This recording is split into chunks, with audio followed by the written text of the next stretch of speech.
I've noticed that whenever there's a book that gets on camera, that there's a purpose. Top shelf, behind ton of the screw. I think that this show has a very special relationship with literature. And I love the way they've put in these obscure references. I tend to want to go and read the books.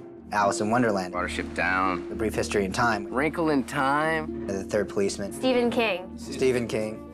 We're all very big Stephen King fans. It's a well-read, intelligent, mischievous bunch of people who came up with this show. I just like the idea of following a sort of trail of crumbs and making connections that way. Something I want you to see. That little place you always wanted, George? Sorry? What, don't you read? It's from Of Mice and Men.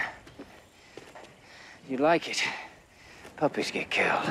We sort of view each season of the show like a book, like the books in the Harry Potter series. There's an ongoing story, but each book has its own specific story. It's a show that really rewards continued viewing. It's really a show that, like a really good novel, builds up and up and up and up, and the rewards are exponential. Thought you might like something to read. Dostoevsky. You don't have any Stephen King? Stephen King's book, The Stand, is a huge influence on Lost. It's also a long and sprawling tale. Basically, everybody in the world pretty much has died from this mysterious virus except for a few people, and those few people are sort of merging and gathering and getting to know each other. That really was a great model for Lost. We have castaways stranded on a mysterious deserted island, but really the stories are about the characters and about who they are as people. Season 3 starts with a book club, and the book club is reading Carrie by Stephen King. It's not even literature. It's popcorn. And why isn't it literature, Adam? I'm dying to know. There's no metaphor. It's by the numbers, religious hokum pokum. No metaphor? It's science fiction. Carrie is actually, at least in our opinion, like a really great piece of writing. It starts with a woman who's incredibly alienated in high school, which is something that we can all identify with. This is my favorite book, so I am absolutely thrilled that you can't stand it. There are definitely some parallels between Carrie and Juliet. The idea that Juliet can be both vulnerable and identifiable, but at the same time have the ability in her heart to commit an act of great atrocity is really interesting to us. The Third Policeman is a book that I hadn't even read prior to the beginning of season 2, and it was a book that Craig Wright, who wrote Orientation, was a big fan of. Sort of the themes in the book in terms of redemption, and of course the ultimate big twist at the end of The Third Policeman is that the main character has been dead all along, sort of tapped into kind of the zeitgeisty purgatory feel of the show. A guy goes nuts if he ain't got nobody. It don't make no difference who the guy is, as long as he's with you. I tell you, a guy gets too lonely and he gets sick. What the hell are you talking about? It's from Of Mice and Men. Don't you read?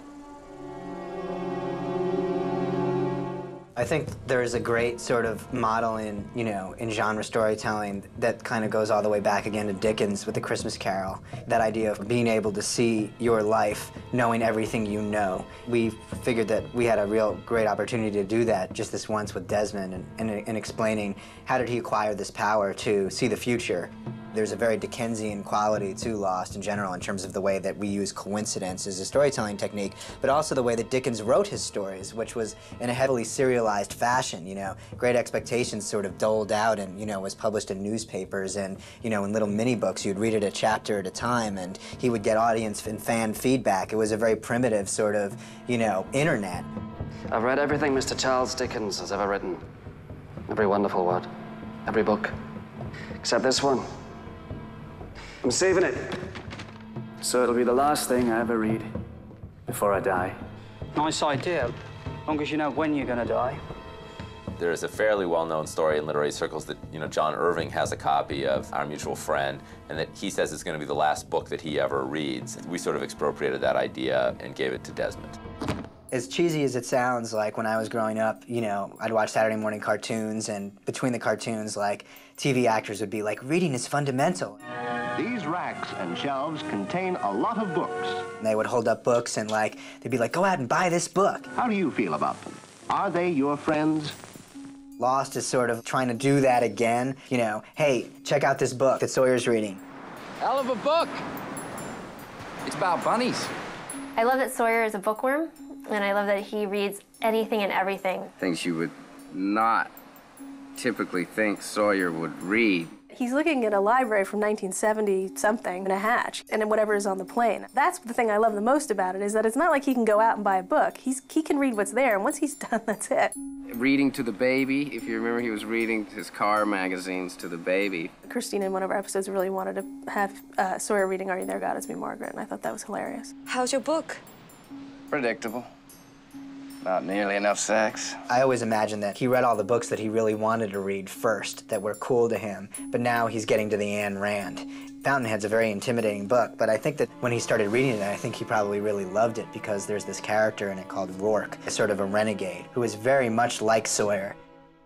There's sort of like these mythological stories that are ongoing, you know, referenced in a way over the course of the show. The Wizard of Oz is obviously a big one, and last year the Henry Gale reference kind of kicked it off.